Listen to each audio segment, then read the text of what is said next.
A gente já abre essa edição do Bom Dia Produtor, indo até Brasília. Vamos saber do Saulo Lopes o que vai ser destaque na capital federal no dia de hoje. Bom dia, Saulo.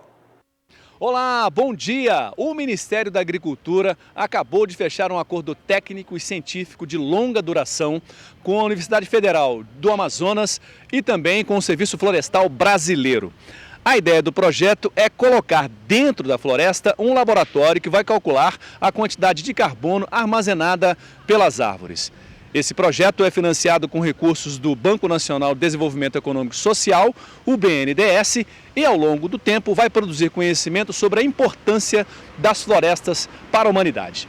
De Brasília, Saulo Lopes. Estamos de volta e o estado de Mato Grosso detém o status de maior rebanho bovino de corte e maior produtor de soja e algodão.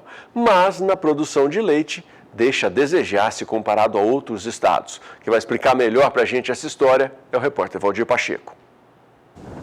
A diferença entre a produção na safra e na entre-safra é o principal fator que limita a produção leiteira em Mato Grosso. Isso foi mostrado no estudo conduzido na parceria entre o IMEA, Instituto Mato Grossense de Economia Agropecuária, a Rede ILPF e a Embrapa. A sazonalidade do leite no estado é maior do que a média nacional. Isso no estado que abriga o maior rebanho bovino de corte do Brasil e lidera a produção nacional de soja e milho. O trabalho foi coordenado pelo Miqueias Michetti, zootecnista do IMEA. O preço realmente é menor no Mato Grosso. A pesquisa mostrou que nós temos em média de 2011 a 2018, o preço no Brasil ficou em torno de 1,37 centavos, enquanto no Mato Grosso foi de 1,02 centavos. Então nós tivemos aí quase 30 centavos a menos nesse período de 8 anos, isso corrigido com a inflação.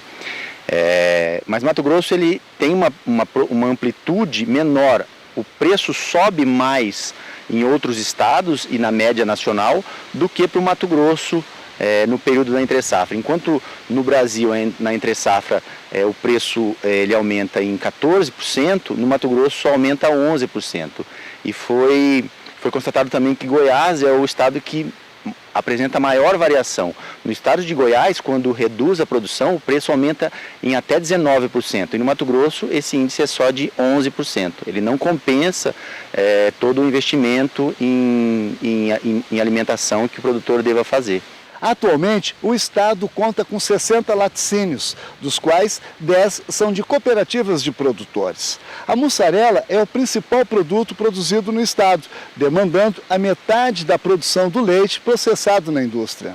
Isso é reflexo da nossa capacidade de industrialização. Nossa capacidade de industrialização ela sofre com essa sazonalidade e acaba não conseguindo remunerar o produtor suficiente no período seco. Então, por conta de volume ocioso, né, durante o período seco, ela acaba não aproveitando os melhores períodos, por exemplo, de comercialização da mussarela.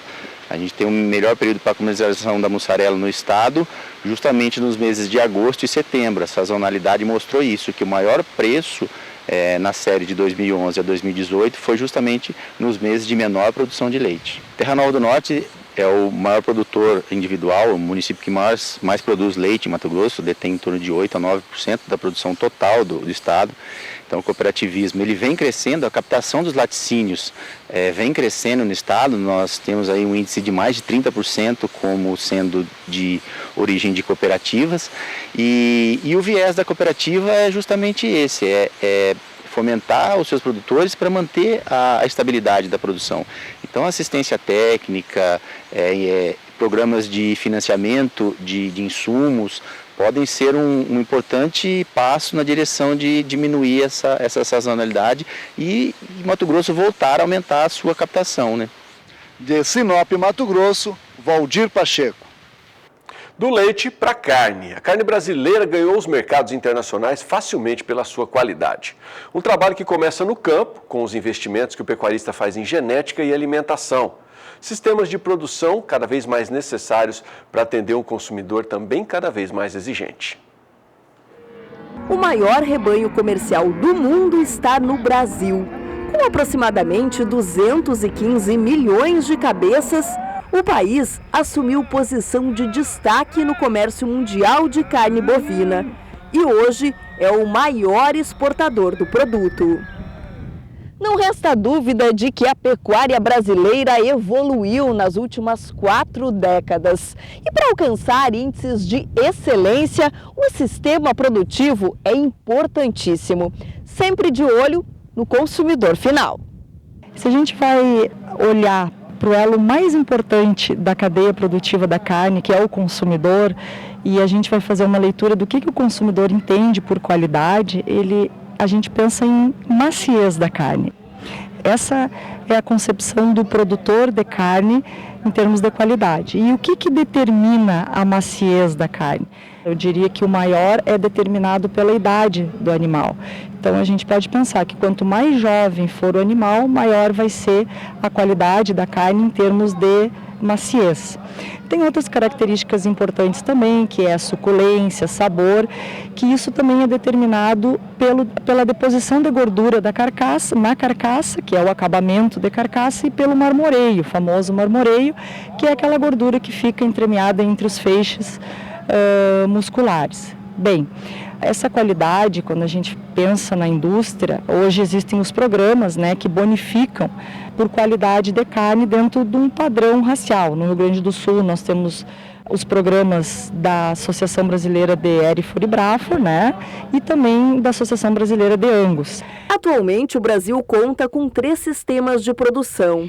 O gado que engorda em campo nativo ou pastagens, em semi-confinamento e em confinamento. Quanto mais intensificado for o sistema, ou seja, quanto maior o ganho médio diário que a gente conseguir proporcionar para um animal jovem, mais rápido ele vai se terminar.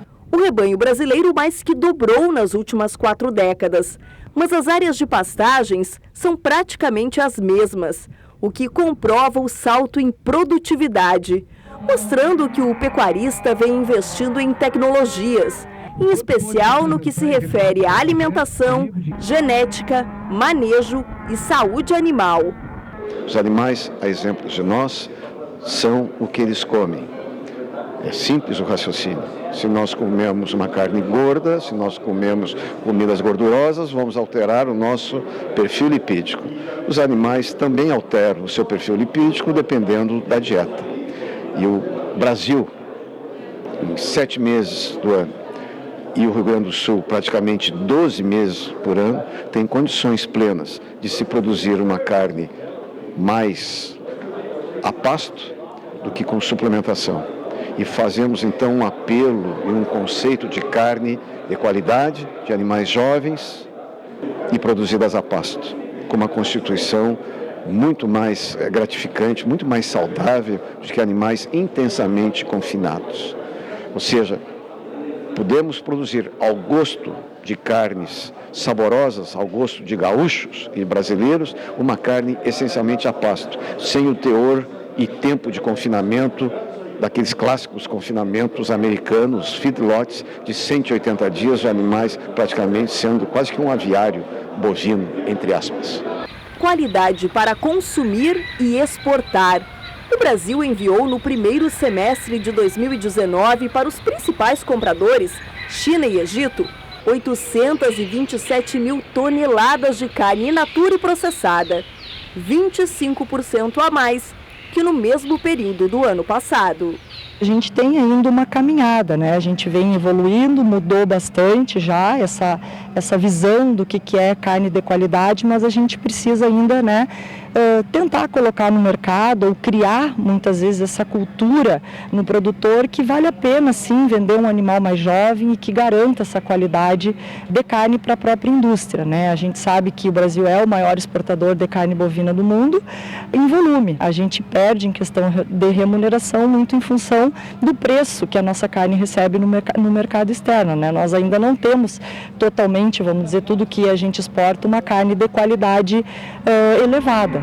O glifosato é o herbicida mais usado por produtores rurais de todo o país e também um importante aliado no controle de plantas daninhas nas lavouras. Recentemente, uma consulta pública questionou a população sobre a utilização deste produto. Os resultados dessa consulta ainda não foram divulgados, mas pensando nisso, o repórter José Cunha foi procurar um especialista no assunto para saber quais os efeitos e os impactos do uso dele nas lavouras. Acompanhe na reportagem. Que o glifosato é o herbicida mais utilizado no Brasil no controle e infestação de plantas daninhas, todo mundo sabe. Mas a utilização dele nas lavouras tem gerado algumas dúvidas e causado algumas polêmicas.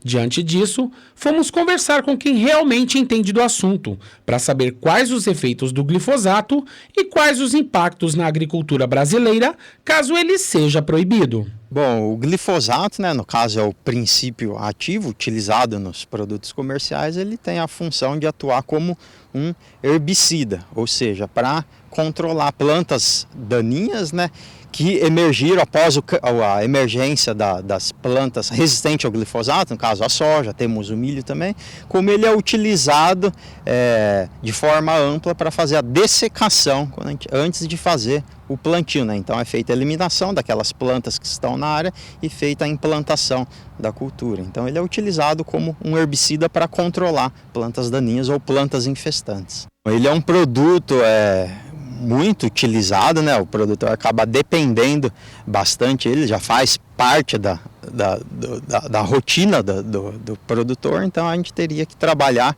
outras ferramentas, outros princípios ativos. É claro que inicialmente teria sim um choque para o produtor, porque ele já usa essa ferramenta toda safra, então ele teria que buscar outras alternativas para fazer esse manejo de plantas daninhas. A intensificação dos sistemas de produção ao longo dos anos é outro fator que favoreceu o aumento no uso do herbicida. Foi uma evolução bem marcante no Brasil, essa intensificação do sistema, ou seja, a gente consegue fazer 2, 3 safras no mesmo ano, na mesma área. Então essa intensificação do sistema de produção, esse aumento da eficiência, onde consegue produzir mais no mesmo período de tempo e na mesma área, naturalmente a gente acaba tendo uma maior utilização desse herbicida, que também foi um dos grandes responsáveis pelo grande avanço do sistema plantio direto, tão conhecido por práticas conservacionistas. Então ele também é um dos responsáveis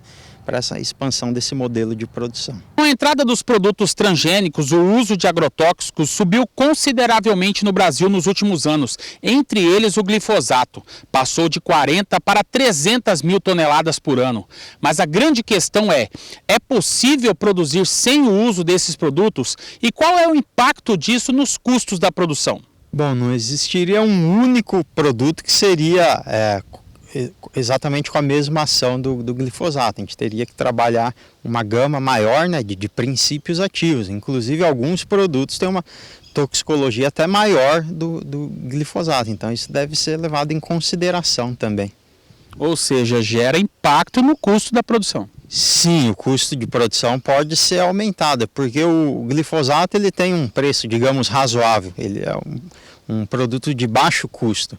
E alguns herbicidas que entrariam no manejo da lavoura têm o custo mais elevado que o glifosato. De Dourados, Mato Grosso do Sul, José Cunha.